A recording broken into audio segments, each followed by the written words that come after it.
Suns and Milwaukee Bucks.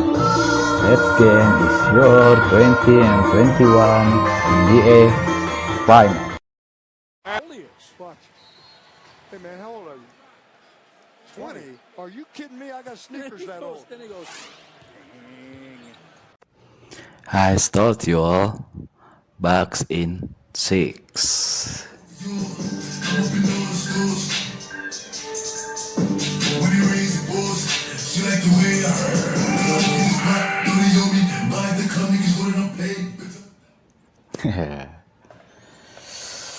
Akhirnya selesai juga NBA Finals musim ini 2021. Juaranya Bucks, Kang, seperti yang sudah saya singgung sedari Bucks lolos ke final setelah mengalahkan Atlanta Hawks. Bucks ketemu Phoenix Suns cukup di 6 series, tidak lama-lama panjang-panjang karena waktunya mepet dengan Olimpiade Tokyo. Tapi udahlah ya,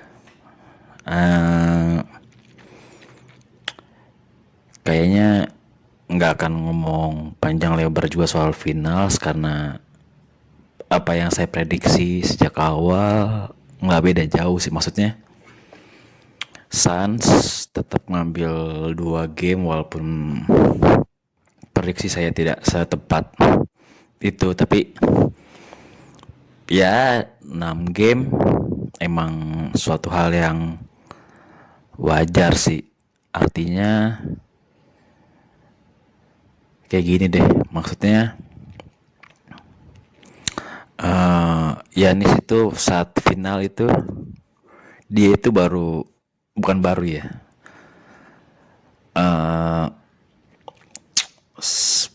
pas final wilayah timur Giannis itu kena cedera dengkul plus ACL, akhirnya dia nggak bisa ikut 3 game terakhirnya. Akhirnya baru main di game pertama, nggak bikin sesuatu hal yang menarik. Akhirnya ya tetap aja Bucks kalah di game pertama. Di game 2 Bucks juga kalah, tapi ada prospek baiknya itu Giannis bikin 40 poin. Artinya Bucks kalah tapi ada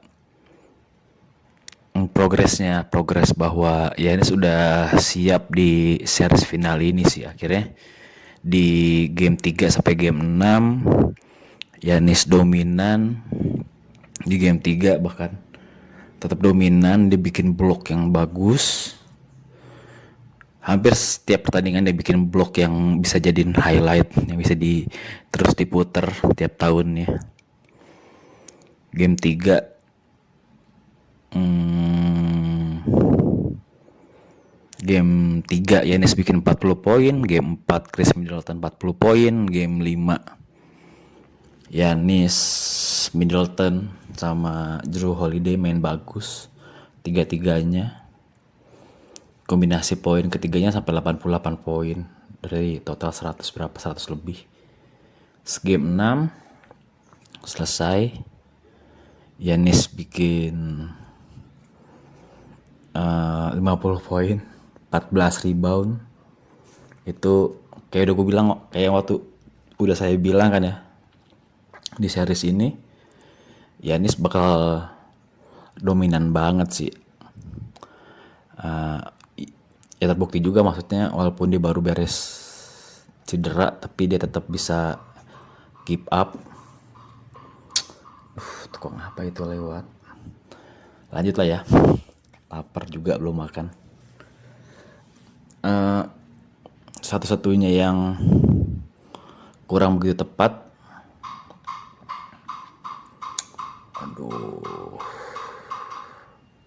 bakwan Malang.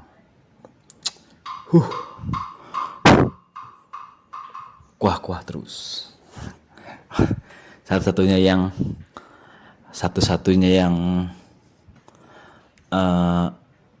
tidak terlalu tepat sih, ternyata Bucks tidak begitu butuh Brook Lopez untuk main di 5. Yang begitu kelihatan dari series ini itu di paint area offense maupun defense, Giannis lebih sering ketemu sama DeAndre Ayton juga sih. Ternyata rotasi pemainnya ketika Brook Lopez keluar itu diganti sama Bobby Portis main di 4, Giannis akhirnya main di 5. Dominan di paint area, ya maksudnya one on one sama Giannis sih di paint. Ketika dia lagi offense emang you can stop him. Kalau ucapan selamatnya Shaq kan ngucapin terima kasih ke Giannis sudah ngembaliin bully basketball. Gantungan baju sekarang setelah bakwan Malang. Apa lah ya, siapa tahu tiba-tiba lagi dengerin ini butuh, ternyata keingetan butuh peralatan perkakas. Coba dicek-cek lagi di rumahnya. Abangnya sudah lewat, tapi suaranya bakal sampai kedengeran sih, sampai 20 meter lagi.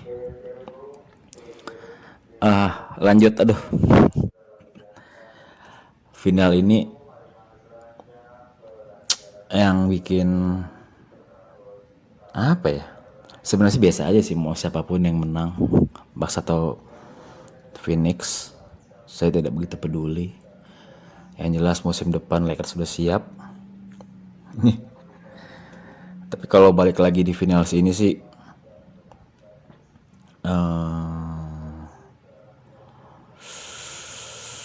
Chris Middleton, Giannis, gini deh, pelajaran penting dari juaranya Bucks sih buat saya, dan barangkali bisa dicontoh oleh franchise maupun tim-tim basket atau tim bola atau tim manapun untuk membangun sebuah tim yang, karena Bucks kan baru menang setelah 50 tahun lalu. Itu udah zamannya Big O sama Karim Abdul-Jabbar. Itu udah 50 tahun lalu baru akhirnya menang lagi. Pelajaran pentingnya tuh kalau bahasa saya sih,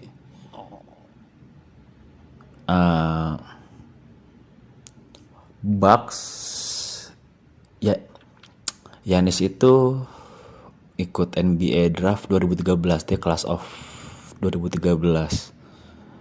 Tim pencari bakatnya Bucks sampai rela berangkat ke Yunani untuk lihat Giannis. Ketika Giannis diwawancara, satu kalimat utuh bahasa Inggris yang Giannis bisa ucapin tuh, I want to be NBA player.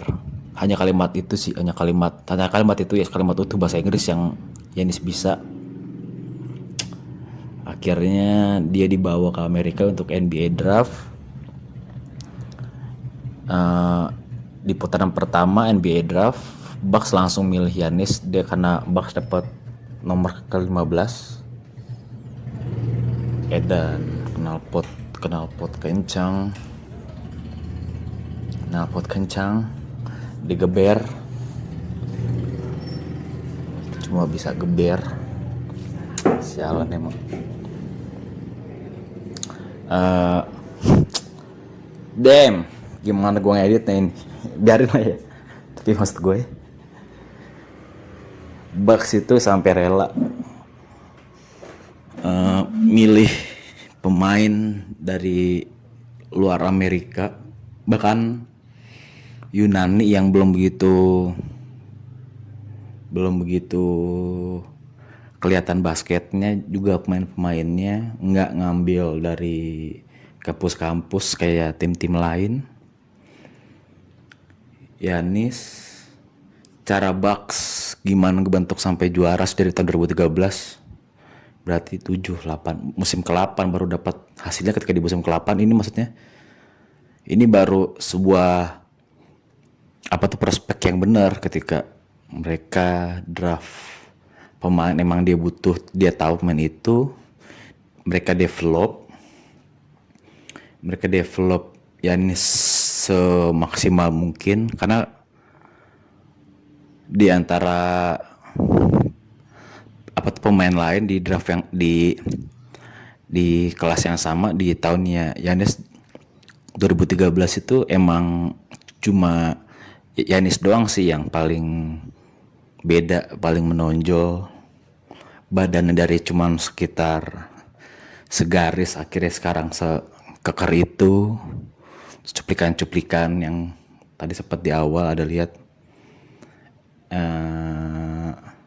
dia ditanya pemain NBA, berapa umur lu? Baru 20 tahun. Dan reaksi mukanya udah berubah sejak saat itu. Oke. Bucks tuh benar-benar ngebangun ngedevelop Giannis itu semaksimal mungkin.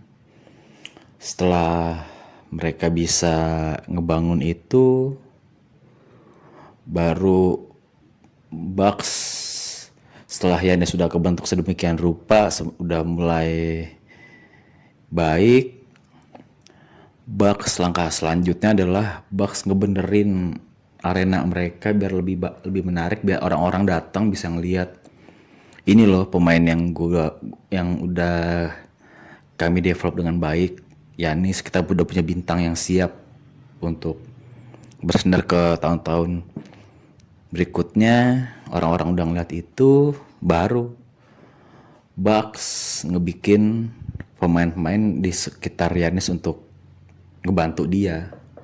Ya waktunya sih emang cukup panjang untuk sebuah franchise mau ngelakuin itu, nggak yang instan, nggak ngebikin super team untuk 1-2 musim.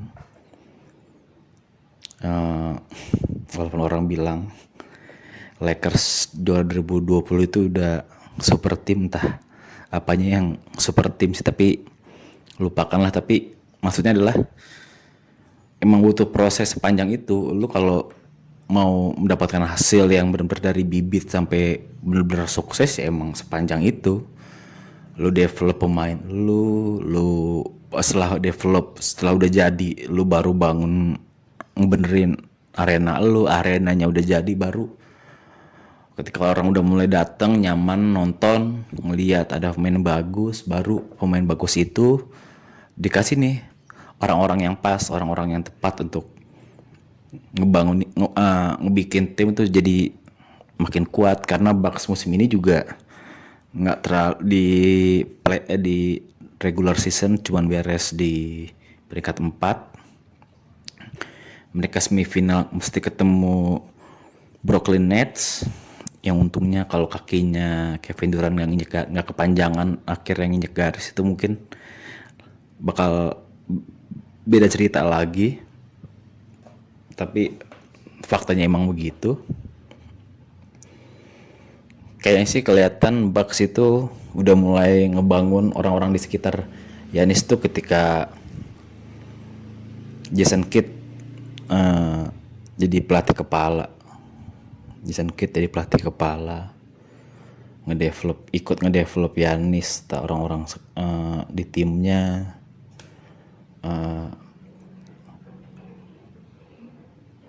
Chris Middleton yang ikut draft, dia nggak ikut draft bareng, dia dari G League naik ke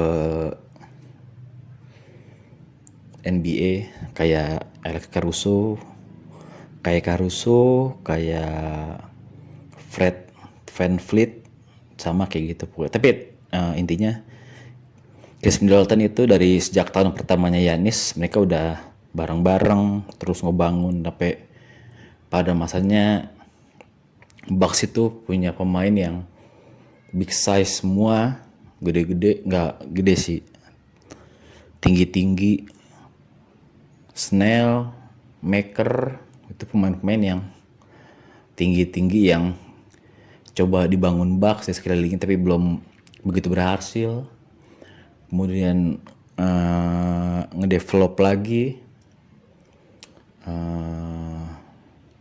mereka sampai rela nuker point guardnya Brandon Malcolm, siapa sih namanya yang nomor 13 itu. Iyalah dia bangun lagi, itu juga nggak berhasil dibangun lagi. Musim lalu mereka pilih ketika ya mereka tahu ya tim ini udah kuat di posisi paint area, Bucks mulai ngebangun sistem pemain yang bisa nembak, kayak akhirnya Korver diambil segala macem untuk develop shooter, masih belum berhasil juga. Tapi akhirnya ya kayak sekarang kebentuk tim yang seperti ini. Awal musim mereka ngambil Jrue Holiday, bahkan Bobby Portis, kemudian shooter-shooter yang lain juga diambil yang lebih muda kayak Pat Connaughton, kayak Forbes ada. Terus di pertengahan musim juga mereka ngambil PJ Tucker untuk memperkuat sistem defense-nya. Soal di situ udah ada Giannis sama Jrue Holiday yang udah ketahuan udah punya mental dan mindset defense yang bagus. Terus ada ditambah lagi PJ Tucker, itu udah solid sih. Akhirnya tim itu kebentuk. Musim ini juga kayaknya, atau sejak Frank Vogel megang Lakers, kayaknya tim-tim NBA ini udah mulai fokus untuk gimana caranya membentuk sistem defense yang baik sih. Maksudnya ketika defense lu udah bagus, ya lu mau offense kapan dengan cara seperti apa juga pasti bisa. Maksudnya semua pemain di NBA kan yang diasumsikan mereka bisa bisa bikin skor, tapi nggak semua pemain NBA bisa bikin defense yang bagus. Makanya dari musim kemarin, dari musim lalu, Frank Vogel tuh mindsetnya adalah bikin defense yang bagus, bikin defense yang kuat. Akhirnya Lakers juara. Musim ini juga Bucks ngelakuin hal yang sama, dibikin sistem pertahanan yang bagus, dibikin sistem pertahanan yang kuat dengan materi pemain yang ada. Lakers juga walaupun kalah di putaran pertama, tapi di regular season Lakers jadi tim defense paling bagus sih di NBA musim ini. Terus hal itu duplicate sama pelatih Bucks dan berhasil. Artinya defense itu jadi udah suatu hal yang udah lama ditinggalin mungkin ya oleh cara mainnya NBA. Mereka terpesona dengan offense, 3 point segala macam. Akhirnya defense dilupain. Kayak Brooklyn Nets itu dengan super timnya, trio superstar, Kevin Durant, Kyrie Irving sama James Harden itu udah kalau udah main bareng udah pasti offense-nya udah gak ada yang bisa ngalahin. Tapi pada musim pertama mereka main bareng di Brooklyn kan, masalahnya selain cedera kan, defense mereka kan nggak kebentuk, nggak kejaga, akhirnya kalah juga kan. Itu satu sih poin soal kenapa Bucks bisa juara di musim ini, di series ini. Poin keduanya buat saya sih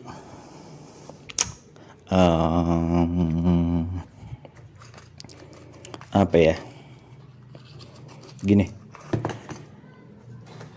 NBA itu punya formula khusus kalau mau jadi juara.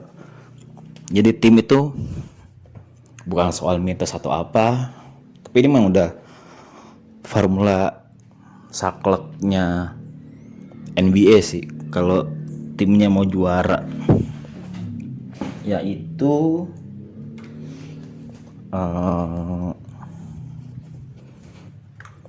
minimal satu tim itu punya 2 superstar, minimal 2. Jadi nggak aneh sih kalau tiap tim itu punya 2 superstar untuk membawa tim bisa juara. Tapi poin atau formula lain yang sama selain punya 2 superstar itu, setiap tim kalau mau juara itu paling nggak punya 2 pemain top 5 musim itu. Itu udah formula sakleknya sih. Di musim manapun, di musim kapanpun, bukan manapun sih, di musim kapanpun, kalau mereka punya super team, punya 2 superstar dan 2 superstarnya itu main bagus, main dominan sepanjang musim, dan akhirnya dari top 5 musim itu juga paling nggak masuk first teamnya NBA, itu udah pasti juara sih. Itu kayak contoh simpelnya ya,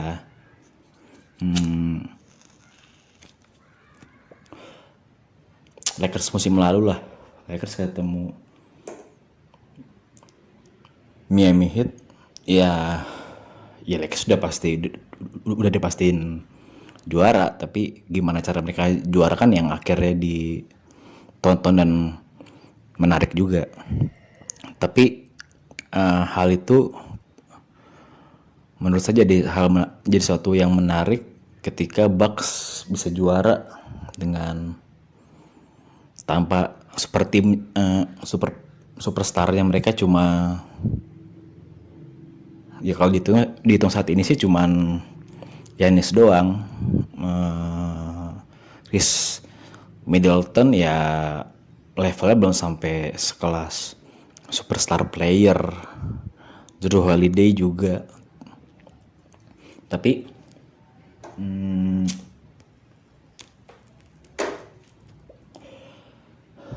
apa ya? Tapi maksudnya begitu juga dengan Suns. Devin Booker bukan superstar player. Chris Paul mungkin iya, tapi udah lewat masanya. Dia Hall of Famer mungkin. Udah lewat masanya presiden NBA itu. Presiden pemain NBA nggak ada. Jadi final sekarang tuh ya udah antara tim biasa lawan tim biasa aja dengan pemain biasa. Tapi situ ada Giannis. Tapi gimana caranya Giannis bisa juara ya karena lawannya Phoenix Suns. Ya kalau lawannya Lakers juga ya nggak mungkin menang juga. Nggak tahu, mungkin ada sampai game 7. Tapi Lakers juga sih yang menang.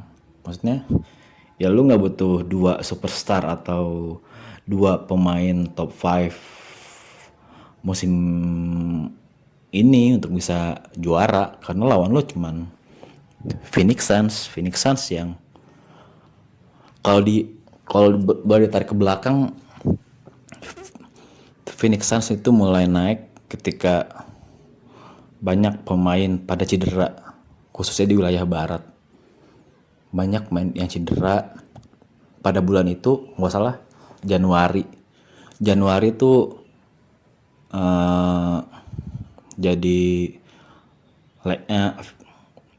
Lakers lagi di atas, Phoenix Suns di bawah, biasa aja, tim yang biasa aja, tapi udah masuk top 7 yang bisa masuk playoff. Tapi pelan-pelan mereka naik, sedangkan tim-tim lain pada cedera, ada masalah dengan cedera, protokol kesehatan segala macem. Akhirnya mereka turun, Phoenix Suns bisa stabil dengan pemain yang nggak cedera, ya mereka akhirnya maju sampai final juga sih. Toh mereka ketika di playoff ngalahin Lakers dengan pemain yang cedera juga, ngalahin Denver Nuggets itu juga pemain utamanya lagi cedera juga, ngalahin Clippers. Ya udah, lu pasti menang karena lawan lu Clippers, udah gitu aja. Terlepas Kawhi-nya sehat atau enggak, tapi ketika lawan Clippers ya lu pasti menang gitu. Itu aja sih 2 poin yang barangkali bisa ngerangkum NBA Finals tahun musim ini. Bucks juara, gue juga menang, dalam tanda kutip, tapi toh hasilnya juga dipakai buat benerin lapangan, sama aja, gue nggak dapat apa-apa juga, nggak peduli siapa yang menang, akhirnya dapat menang dalam tanda kutip juga nggak nikmatin hasilnya, ya udah. Terus apa lagi yang pantas dibahas ya? Ada lagi nggak?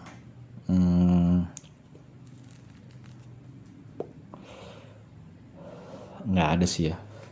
Cuman hal yang berkesan buat saya untuk final musim ini sih nonton final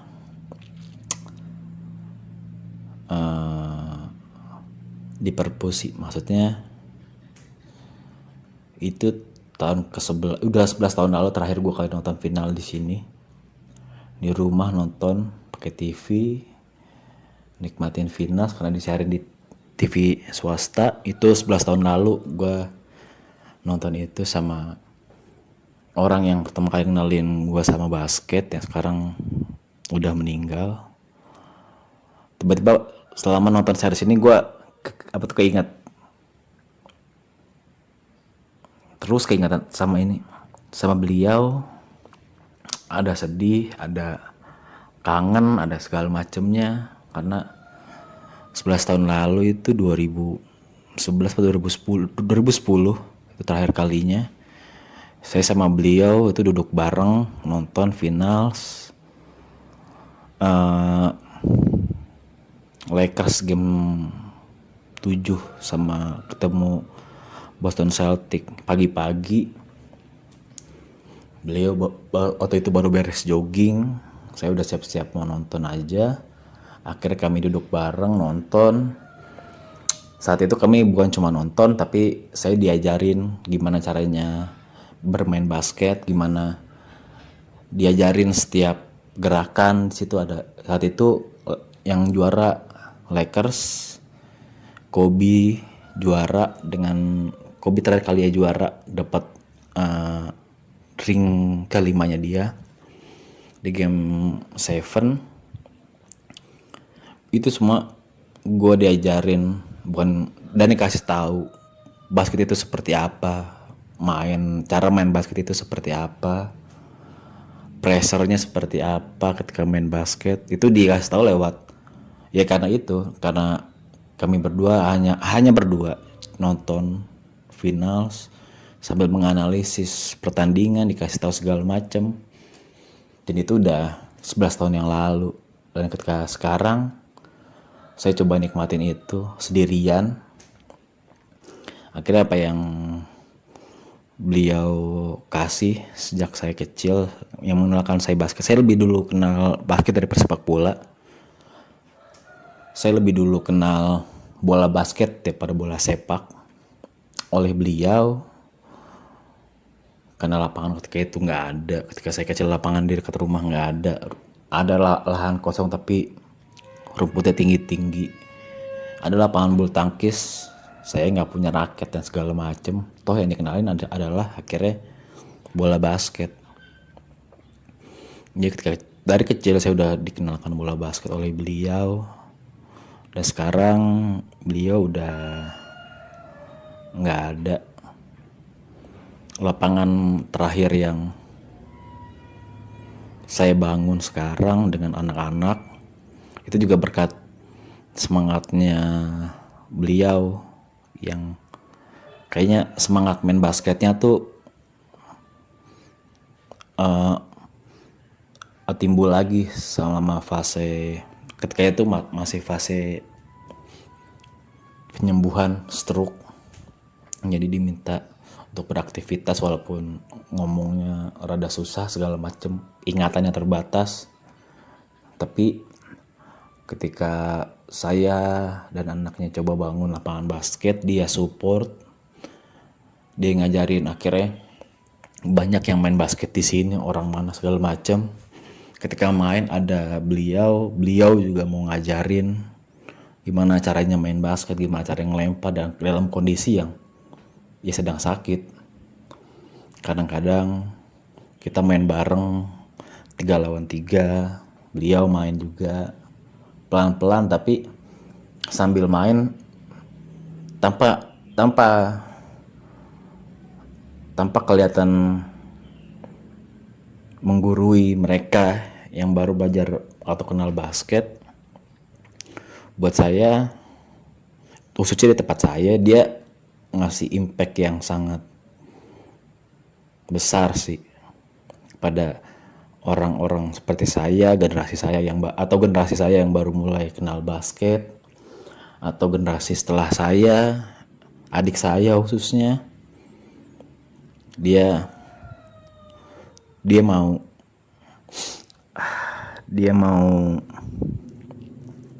mau ngomong pelan-pelan dengan orang-orang yang lebih muda dari saya atau kita tuh dari beliau juga,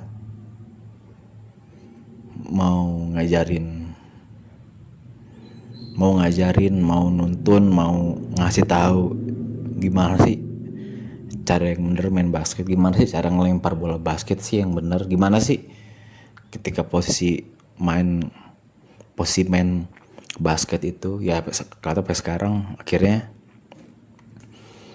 saya masih inget ring yang pertama kali saya pasang itu ring bekas yang ketika dulu udah ada, akhirnya lama nggak dipakai, akhirnya saya benerin lagi lapangannya itu pakai ring yang lama.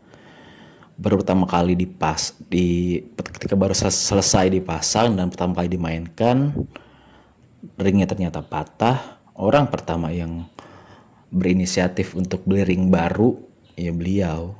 Akhirnya ring baru dengan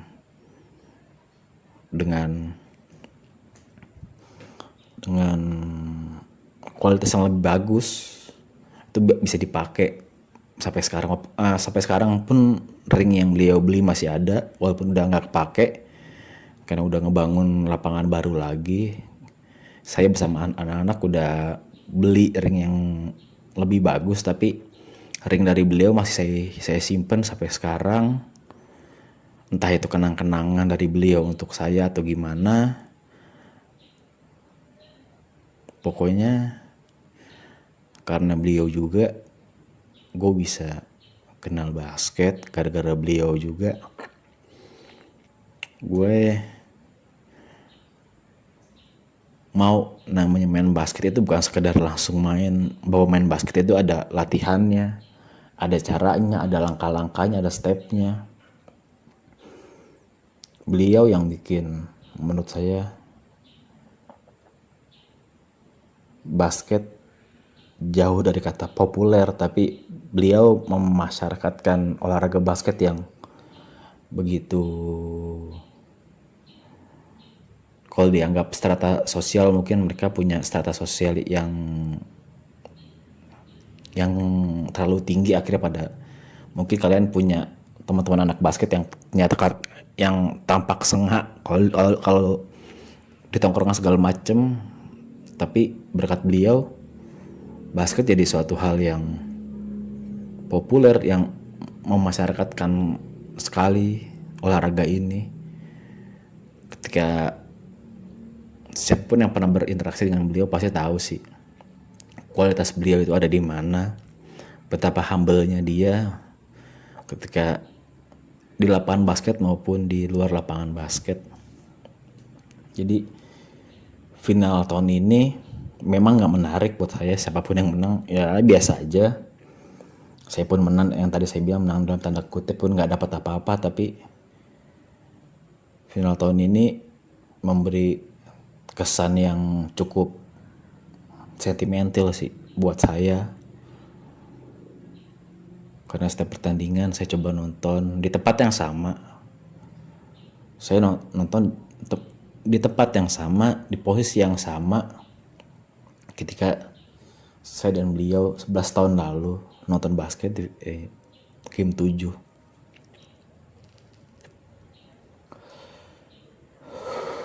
Gue kangen beliau.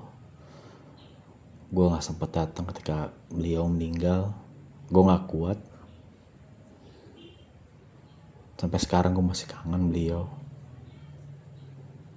Sepatu terakhir yang gue kasih masih beliau pakai ketika buat jogging atau ketika beliau berjemur misalnya.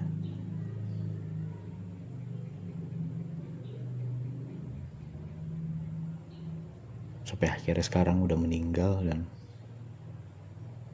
barangkali legasi yang udah beliau kasih bakal sekuat tenaga saya jaga sih.